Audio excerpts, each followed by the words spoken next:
the kickoff event as we celebrate Temple Bethel's centennial year. I'm Dan Glowinski, and I'm the president of Temple Bethel. And it's nice to see all of you here, well rested after an extra hour of sleep, and ready to learn and participate. I wanted to take just a couple of minutes to thank the people who have made this event possible, and also to give you a very brief history as to how this program came about. So let me start by thanking our organizing committee. I know you're out there somewhere, but Rachel Kest, Emily Crone, Wendy Strauss, Jesse Atkin, Debbie Zager, and of course our Rabbi Matron. I attended most of the planning sessions for this event, and I really am in awe of the creativity and dedication of this group, and we really had a lot of fun doing it as well. I want to especially thank Louis Norrie and the Norrie Family Advice Fund of the Foundation of the Jewish Federation for their generous support of this entire weekend. In addition to providing financial support for this weekend, Louis spent many hours helping us envision and plan this weekend, and for that we are particularly grateful. And finally, let me thank the Jewish Federation of Rochester and Jewish Family Service for being our partners in today's program. A little over 2 years ago, several of us from Temple Bethel attended the United Synagogue of Conservative Judaism Centennial Conference. Even though my wife and I had had a long day of travel and had attended Friday night services and Friday night dinner, we decided to attend a 10 o'clock p.m. learning session entitled Life Lessons from My Son with Autism, given by Rabbi Bradley Artson. By the end of the hour, there was not a dry eye in the room. For me, the reasons were twofold. The first was Rabbi Artson's very personal and intimate discussion of the struggles and triumphs of raising a child with autism. The second, however, was listening to Rabbi Artson's journey of trying to find a synagogue that met the needs of his family. He forced those of us in attendance to take a critical look at our own synagogues, and many of us were not happy with what we saw. We knew that we could do better, and we understood that we had to do better. Shortly after that meeting, a group of parents with children who have disabilities formed an inclusion committee at Temple Bethel and dedicated themselves to creating a culture of inclusivity. This past year, Temple Bethel was one of 15 synagogues chosen to participate in the Rudiment Inclusion Action Community, which has resulted in the creation of a strategic plan to improve our accessibility and inclusivity for people with disabilities. And then came the next lesson. At last year's High Holidays, I spoke about the work of our inclusion committee. And in response, I received multiple phone calls and emails that meant something like this. I heard you talk about inclusion. I'm a gay member of this congregation. What about me? I'm an interfaith member of this congregation. What about me? This is when it became clear that what we really needed to discuss was, as Rabbi Artson has put it, radical inclusion. That is, how do we create a culture and an environment where every single person feels included? We cannot think of a more qualified person to lead that discussion than Rabbi Bradley Artson. Rabbi Artson is the dean of the Ziegler School of Rabbinic Studies in Los Angeles, which has grown under his leadership for approximately 45 students to 80 students from around the world. He's also the vice president of the American Jewish University, where he teaches courses ranging from ancient and medieval Jewish philosophy to contemporary Jewish theology. Rabbi Artson received his doctorate in philosophy from the Hebrew Union College Institute of Religion, focusing on the integration of science and religion in process theology. He is the author of 7 books and over 108 published articles. Please welcome Rabbi Bradley Artson.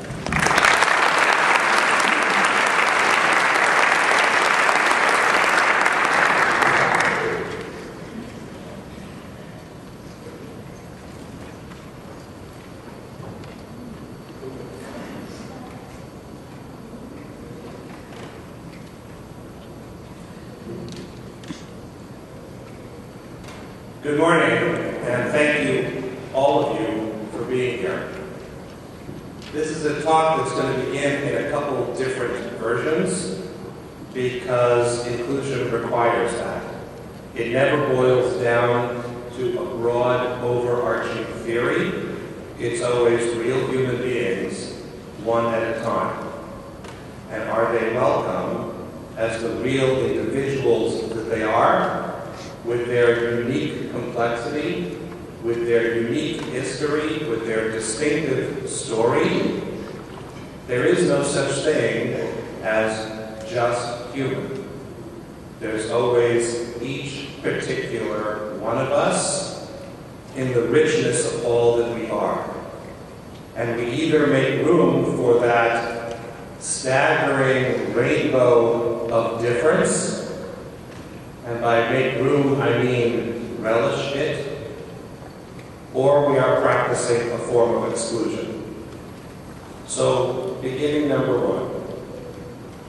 My son Jacob, who is now 23, was labeled when he was 3 years old as severely autistic.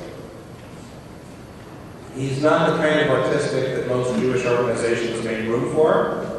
Jewish organizations like to say that they're starting with low-hanging fruit, by which they don't mean LGBT diversity type. And turning people into forms of agriculture is itself a way of dismissing people. Of course, organizations that start with working with the low-hanging fruit never get to the upper branches. It just never happens. Okay, so Jacob is now 23, and last summer I showed him the film Milk, about San Francisco supervisor Harvey Milk, remarkable man and pioneer, first homosexual gay elected to a major public position, and who was a brilliant advocate for gay inclusion.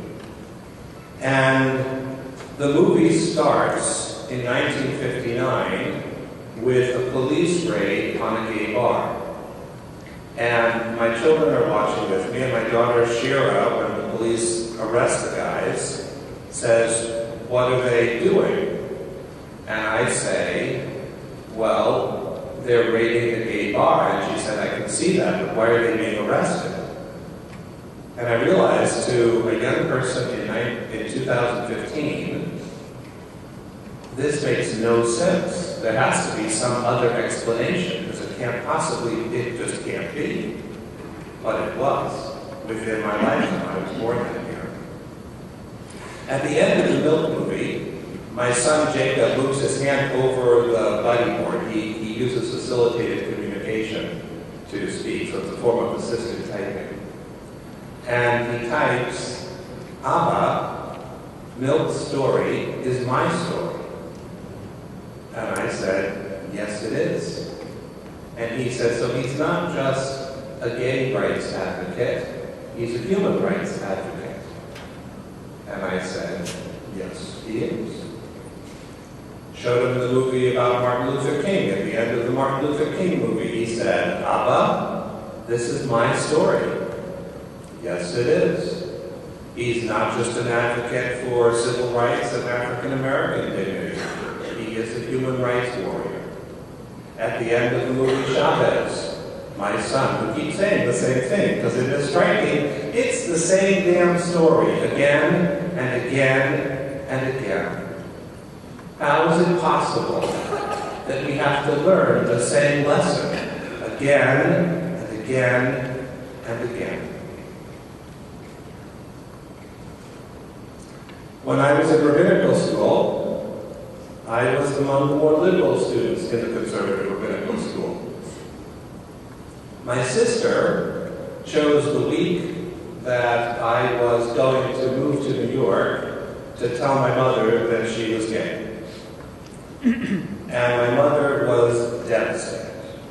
Devastated. My mother, who marched for Eugene McCarthy, my mother, who's a secular lefty, devastated. So when I was in New York, I met this extraordinary woman, Joni Friedman, who is a Reform rabbi, at the time a PhD candidate at Columbia University, and a lesbian. And my mother venerates scholarship. So I called her to tell her that, my sister could have a wonderful life ahead of her, that her orientation doesn't preclude having a meaningful life. And I said, there's this wonderful person that I met, Joni Friedman, and she's a lesbian and a rabbi. And my mother said, oh my God, her poor mother, 2 in 1.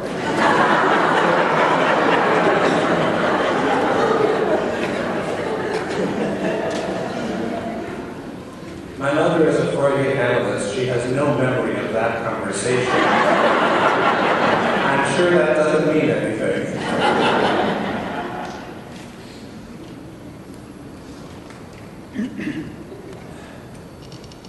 Here's the question we all face, each and every one of us. We come loaded with a million invisible assumptions. And they're not always deliberate. In fact, I think for most of us, we want to be welcoming. We want to be embracing. We want to think of ourselves as open-minded and inclusive. And we don't notice that we're not until, without our seeing it, somebody does something on the other side of our invisible assumptions. And then we respond out of habit. We go on to autopilot. Sometimes it's worse than that. But I think in this room, mostly that's what it is. We don't mean to exclude, but the kind of invisible, so-called benign assumptions that we make end up shutting people out of the room as effectively as if we kicked them out. So I want to talk about that in a minute, but I want to do it by way of talking about my son, if I could. So I'm using the example of a young man who struggles with autism, but I'm sure you will all recognize yourselves and your loved ones and countless numbers of different people who can tell versions of the same story, because as my Jacob points out, it's all the same story. When Jacob was 2.5, we noticed him starting to withdraw. I had been given great advice by a congregant that I should keep a diary of my kids' lives when they were infants, so that I would remember it later on, because she said, you won't remember anything. Which, I just have to tell you, I thought was ridiculous at the time, but it's completely true. Who can remember? Because you're stone tired the entire time, you're harassed by your offspring, right? You're overwhelmed by the amount of tasks to do. You're like biologically set up. It's a blank slate. The year ends, the fog lifts, and you say, what are these 2 things in my house? So, I kept a diary until I noticed that I was only writing entries about Shira. And then I stopped, because I didn't want to have a record of having nothing to say about myself. At some point, a really wonderful congregant who taught special needs kids in the public school came up to me and said, Rabbi Artson, I don't mean to offend, I don't mean to upset you, but I've noticed some things about Jacob's behavior that might be worth bringing him in to have him assessed. So, P.S. People apologize for the wrong things. I don't for the life of me understand why people offering loving suggestions, whether they're helpful or not, but loving suggestions, well-intended, why one would apologize for that or hesitate about that. Right? The problem, the people who should apologize, are the people who say cruel and hurtful things, or who say excluding things. Those people are the ones who should apologize. They never do. I guess that means that if you feel the need to apologize, you're probably okay. Unless you're not, in which case you should apologize. So, we took Jacob in to be tested, and the pediatrician ran a battery of tests which were grossly unsuccessful. Jacob didn't cooperate with any of them. And at the end of it, he came out and he said that your son has pervasive developmental disorder, PDD, which is a scientific term that tells you exactly what you knew when you brought your kid in the first place.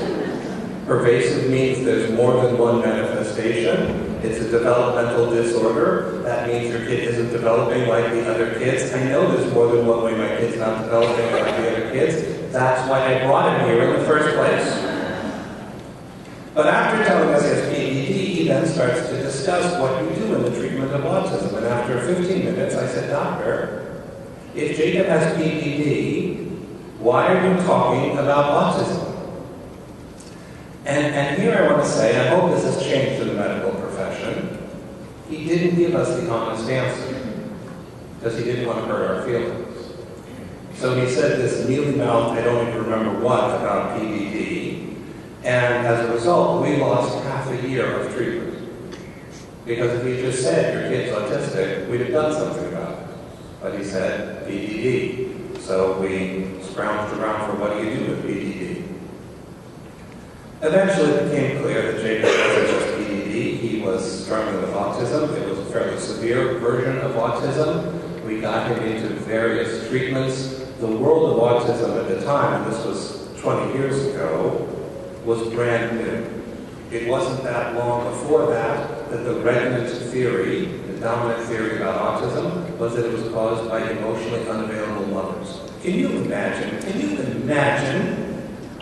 right? Having a child with special needs and then all the professionals tell you it's your fault? Really?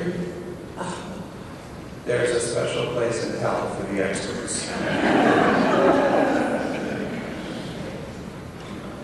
So, we tried all kinds of wacky treatments. We tried all kinds of terrible treatments. I won't bore you with the treatments that are still very popular that I think are horrible. We settled on floor time. Floor time is a kind of treatment in which you enter into the world of a child and you create closed circles of communication. You get them to communicate in some way. I want to play with the train. Do you want to play with the caboose, or do you want to play with the front of the train? And you make them respond to you at their level with their concerns in increasing numbers of circles of communication. I'm a big advocate of floor time. So is Barry Krzan, whose book is available out there. So is Elaine Hall, whose book is out there. You have a lot of floor time people on the table in the book section. Floor time was miraculous for Jacob. Eventually, we moved to Los Angeles. Here you're going to start to hear the anger part of my story. I apologize for that. I don't think there's anyone who has struggled with issues of diversity who's not pissed off. Sorry. Although I will say he has some anger management issues too. So.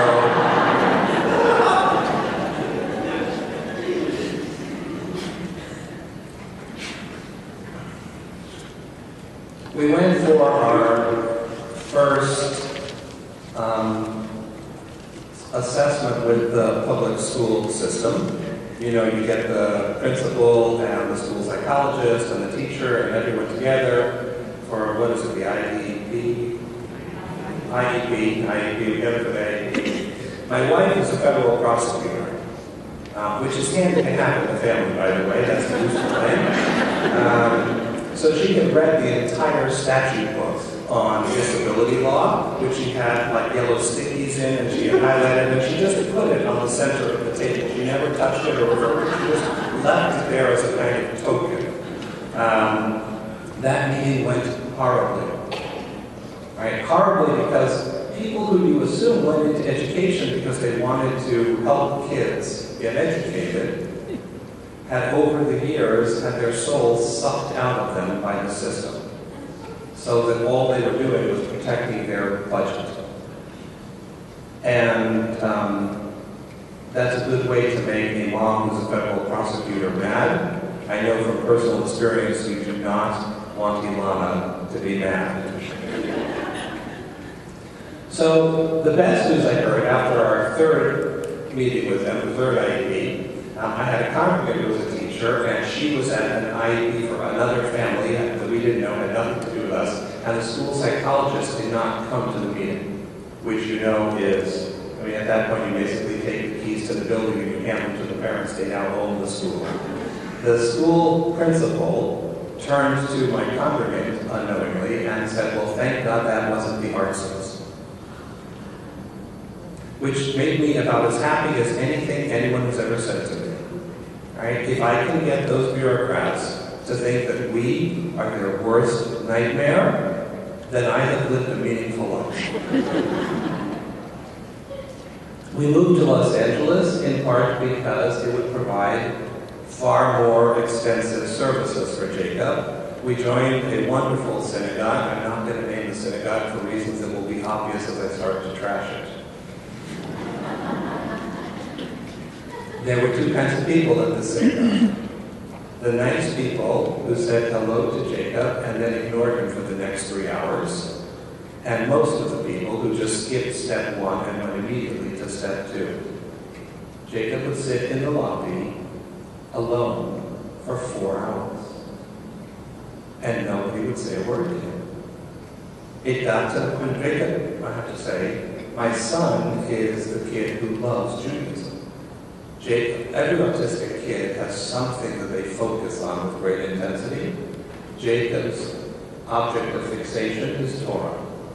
If he and I are hiking in the woods, he will break 2 twigs, lay them down parallel, take a 3rd twig and go, Amen, and start chanting. Jacob knows the entire synagogue liturgy by heart. He can sing any service he wants at any moment without a book. He knows incredible Torah. He wrote a prayer book for his bar mitzvah, in which he wrote the commentary. If you're interested, email me, I'll send it to you. Right? Yeah, prayer.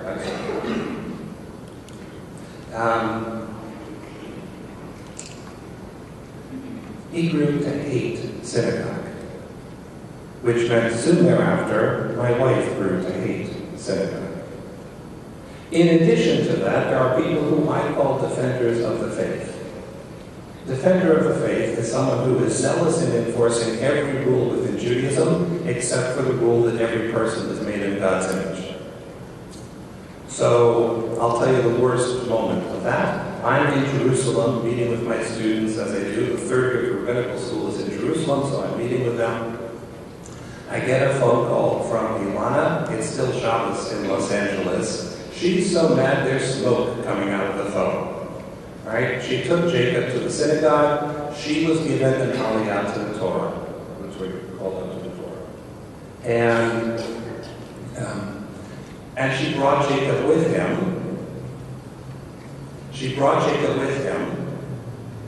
And so he could practice having an aliyah, because he needs to be able to, the only way he learns is by doing it. It went fine. Jacob was great. He behaved fine. Immediately upon sitting down, the chair of the ritual committee came over to Ilana and said, you can never do that again. It's the policy of the synagogue that children before bar mitzvah age are not allowed to have an aliyah. So she called me crazy. Crazy. I, from Jerusalem, called the synagogue rabbi. And I tell him, I have a question, and then I'm going to have something he needs to do. The question is it indeed the policy of the congregation that Jacob can't accompany his parent in having an aliyah? And he said, no, certainly Jacob could do that. I said, good. I had one more question.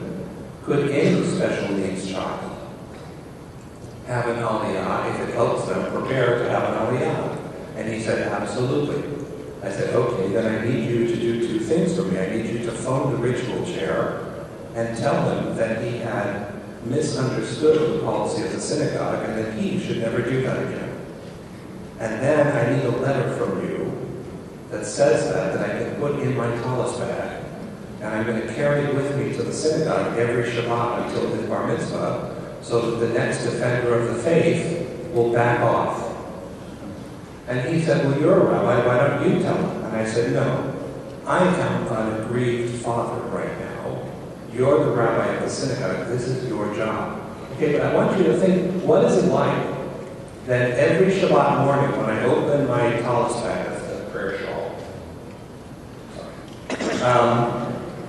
I open my talis bag to take out my talis, and there I have to see the letter that more or less says, your son isn't garbage.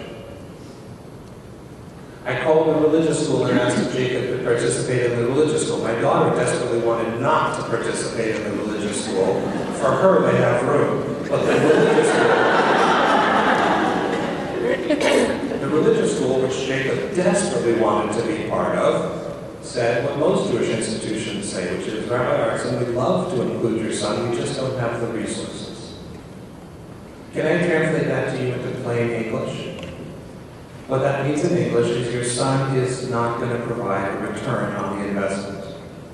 That is to say, we think of your son as a form of charity at best, garbage at worst. I was told that by the summer camp that I supervise. Right? No, your son cannot come with an aide unless he's capable of coming without an aide. He can't attend. So my son, who desperately wanted to go to Jewish summer camp, couldn't. Okay, that's most of the angry part. Oh, sorry, one other piece of angry to get off my chest. Thank you. This is very therapeutic.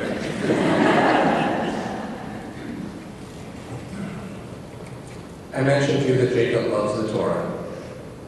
That means that whenever the Torah is around, he's squealing and jumping.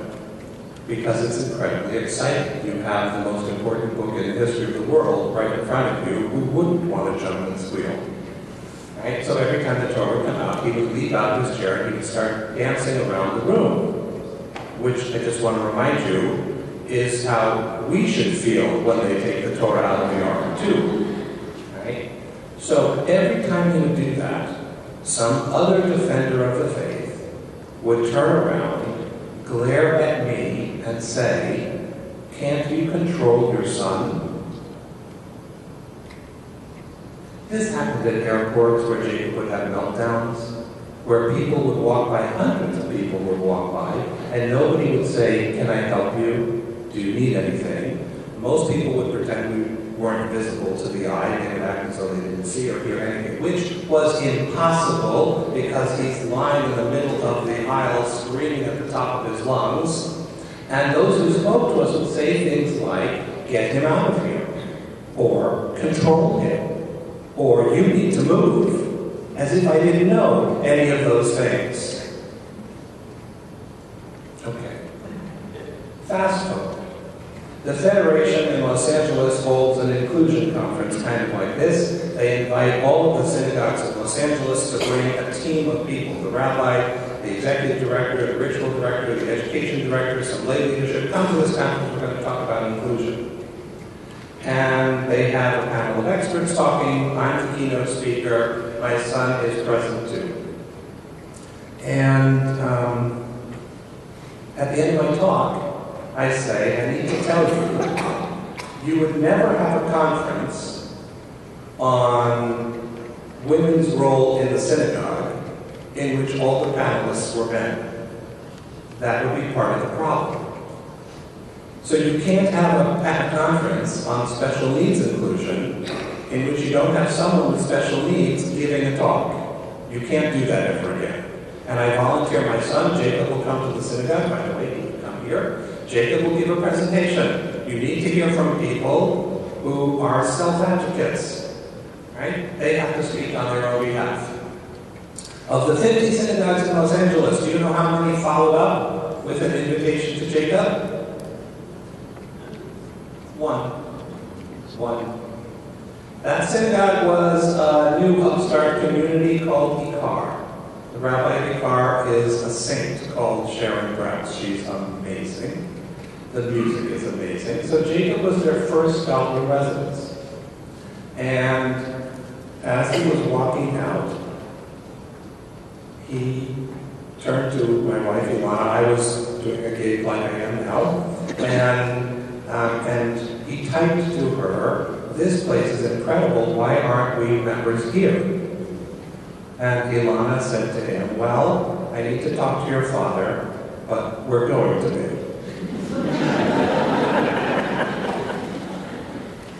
So let me tell you two Ikar stories. One, it's Friday night, and we have services in Roxbury Park, which is a quaint little park in a town called Beverly Hills. And so we do a picnic outside beforehand. It's a vegetarian picnic, of course, because our rabbi is a rabid vegetarian fanatic. So those of us who are still eating animals, we put up with the lack of flesh for the sake of the quality of the service and its spirituality. And those of you who have already elevated yourselves to a higher spiritual level, you'd be right at home.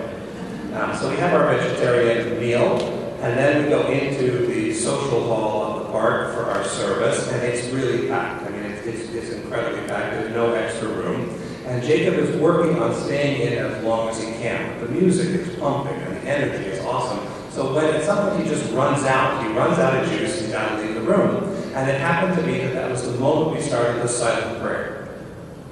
So the room goes silent, and Jacob leaps up, turns to me, and says loud enough that the whole... Then he covers his ears because he's really loud in there, and there's a door right next to us he could have slipped out of, but no, he doesn't do that. He starts wending his way through the back room to go out the door on the other end of the room. The whole time shouting, "I'll be right back, I'll be right back, I'll be right back," over and over and over, and I am dying.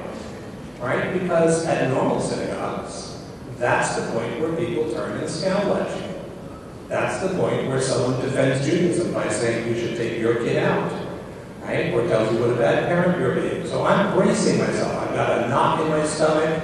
I'm getting ready to not say the wrong thing when whoever comes to defend Judaism. And sure enough, predictably, within a minute, there's a tap on my shoulder, and I turn to this defender of the faith, and she says, "Rabbi Hartson, looking at the way your son loves Judaism reminds us why we're here."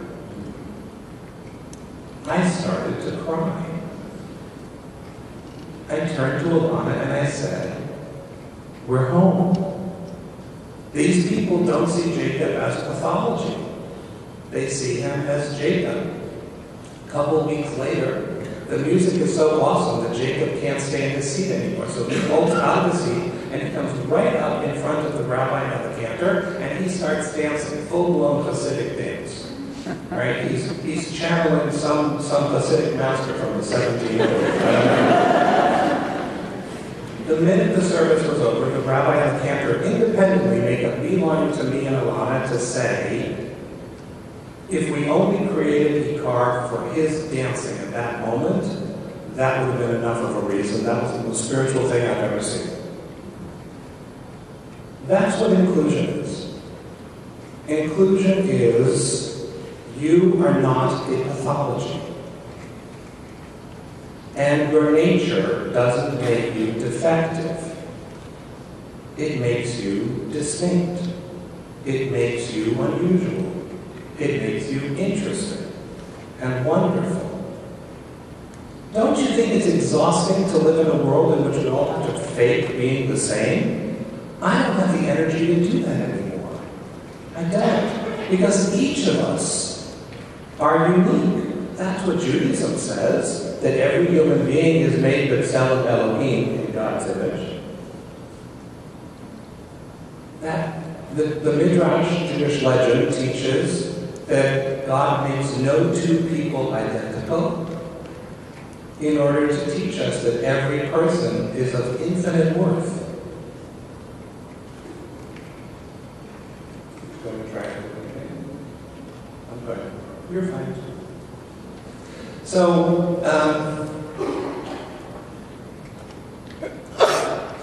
there's an organization in New York that's an LGBT advocacy group, and they did an evaluation of congregations, and they handed out grades to synagogues, how well they're doing on LGBT inclusion. I have to tell you, they're not popular at Ikar these days. They gave Ikar a B- for LGBT inclusion. Despite the fact that one of our two rabbis is an out lesbian, despite the fact that we have been doing gay commitment ceremonies and weddings from our inception, despite the fact that I think easily a fourth of our membership are gay, despite the fact that our Minyan Senate program, our justice program, is involved with local LGBTQ issues, we got a B- because we don't have an LGBT inclusion committee.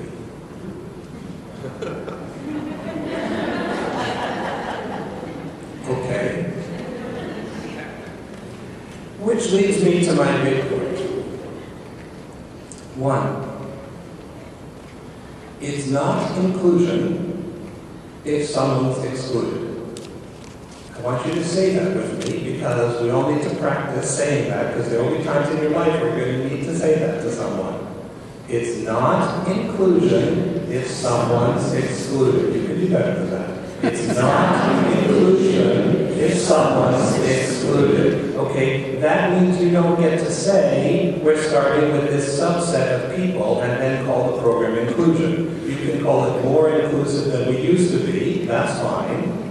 You can say we're on the way to inclusion. That's also fine. But you don't get to call it inclusion unless no one's excluded. Come on, guys. I'm going to do this until you get it. You don't get to call it inclusion until no one's excluded. Excellent. That's very good. And when I say no one is excluded, I don't mean the people you like. And I don't mean the groups you've already become comfortable with. I mean radical inclusion we take from the prophet Isaiah. My house shall be a house of prayer for all people.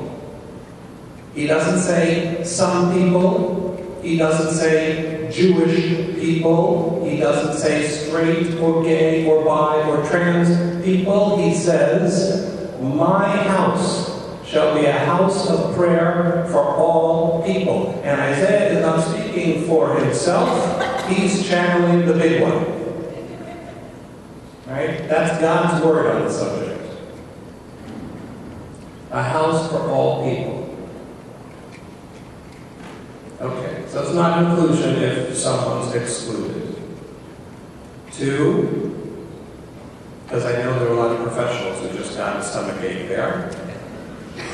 It's a partnership. Meaning inclusion doesn't mean you have to do whatever the person in front of you tells you you have to do.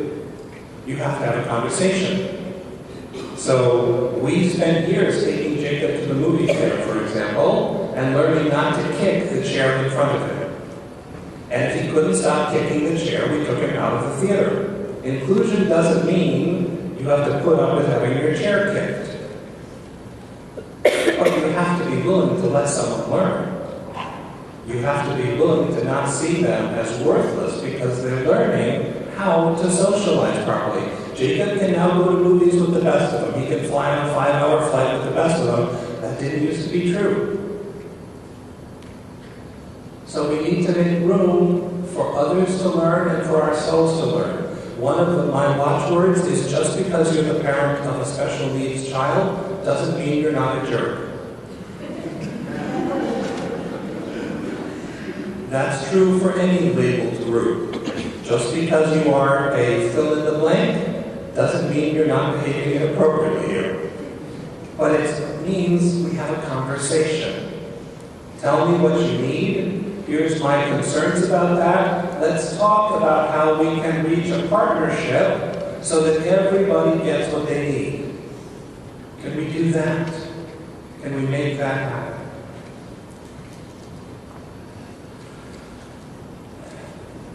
Third thing I want to say is this is not about pity, and this is not about charity. My son doesn't want your pity, and I don't either. I love my family. I'm lucked out with the son that I have. I don't want your son. And if you want to tell me about how your kid went to Princeton and made it into a prestigious law firm and is living in Manhattan Independent, that's great. And if that makes you and your son happy, I'm good. Because my son is living a great life. And that's all I want for my kids. But that was an education for me, because I did have an Ivy League education. So I used to say all I want is for my kids to be happy, but you don't actually mean that when you say that. No Jew actually means that when they say that. Right? And the only reason you think you mean it is because your kids haven't shown you that they don't buy your definition of happiness. And the minute they tell you that, everything comes crashing down. So we all have to re-educate ourselves, all of us, about a about what it is that makes people happy, which it turns out is no single thing. Lots of different things make people happy. A year ago, I discovered a term that some of you may be very familiar with. Someone told me that I was cis. Right? I have a definition for those of you who don't know what cis is. Cis is your sexual category if you don't know what cis is. Nobody who's cis knows what that is. Right? But people who aren't cis will be happy to educate you what it is, and I believe there's a glossary out in the lobby where you can look it up. I'm not going to be the one to tell you that. But I am, I suppose. So one of the things that has changed is when I went to college back in the Neolithic period, the big cutting-edge gender issue was, does she pay for the second date? I have an opinion on that subject. I even had a policy on that subject in college. I was cutting edge in 1977. But I can't assume that what was cutting edge in 77 is even reasonable now. And that means I need to stay open to learning from everyone. I need to make everyone my teacher. That doesn't mean you have to agree with whatever anyone says. They can be unreasonable too. But it does mean before you write off their opinion, and what you mean by writing it off is, I've never thought this thought before, so it must be wrong. That's a bad way to move through the world, just giving you a little hint. If you take a look at the last 2,000 years, pretty much every good idea that is now a basic assumption, somebody important and credential dismissed as wrong once. Right? So being open to people who don't have titles and don't have pedigrees and don't have credentials, telling you this is my reality. Being open to that is a really good way to stay current. And we all have an obligation to stay current. Last thing I want to say, and then I want to open it up to whatever comments you want to make. I mentioned that this is not about charity, and it's not about charity. None of us will make it out of here alive. I mean, this planet. None of us. And there are two kinds of people in the world. There are people who know that they have a special need, and there are people who don't yet know or don't yet have a special need. But you will someday, if you're lucky. And that means that this is your time to fashion a world that will welcome your distinctiveness prior to your happiness. Because I can tell you from personal experience, the minute you are laying on the hospital bed, nobody listens to you anymore. Right? The minute you have the special need, you're just whining. So this is your time to make a world in which everybody is welcome, because you're going to need it. This is about self-interest. It's also self-interest because we live in a world in which there are powerful industries that maintain power and money by telling you what's wrong with you.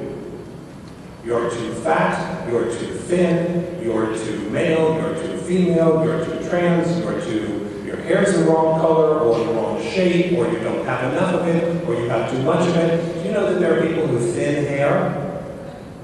As a 56-year-old man, I find that inconceivable. Because the good Lord is my hairdresser in that department, thank you very much, and it's thinning quite nicely, don't you think? There are entire industries designed to make you think you're ugly, to make you think you're unworthy, to make you think you are broken, or blemished, or disgraceful. And I want to tell you with all the force of Rabbinic Judaism, with all of the energy of the Torah, that it is a toxic lie. You are a child of God, and you are magnificent. And you were created exactly as you are, because no one like you has ever existed. This is not only theology, this, by the way, is now biology. No two human brains are identical because each brain, from the moment it is conceived, is tweaking its neurons in a distinctive way to incorporate its own unique experiences. That means never in the history of humanity has a brain exactly like yours ever existed, nor will it ever again. You are unique. And when I say you are made exactly the way God wants, I do not mean that doesn't mean you have stuff to work on. You do. But the only way you can muster the courage to work on it is to know that you are beautiful as you are, inside and out, to know that you are cherished and honored and loved as you are, and that's what gives you the courage to be able to face the places where you could be better. Don't you want to live in that world? Don't you want to live in a come-as-you-are world in which you are welcome? You are seen as a benefit. You are seen as a blessing. At some point, you're going to need to wear a hearing aid. And it's going to be loudly in the library, on the plane, in the services. And people will look at you. Wouldn't you like them to smile instead of glare? Someday you're going to find a partner to share your life who may not be everything on the list. Wouldn't you like people to respond with excitement and joy and see in that person the wonder that you see? Someday you will love people, children, teenagers, adults of different ages, who won't communicate the way you do, who won't process the way you do, who won't move the way you do. And if you render them invisible, you make them miserable and your soul shrinks. Because, says the Baal Shem Tov, the founder of Hasidic thought, every person we encounter is a shaliach, a messenger. And they are a messenger of the Most High. And they bring to us a message that only they can bring and that we desperately need at that moment. But if you turn away the messenger without opening the message, you don't get the message. You don't get the message. So I want us to see this as a call to action. This is not politics in a partisan way. This is an invitation to create the world that God offers us. The vision of God is that the lion will lie with the lamb, and neither shall be afraid. Right? You know, Woody Allen's great response to that. The lion may lie with the lamb, but the lamb won't get any sleep.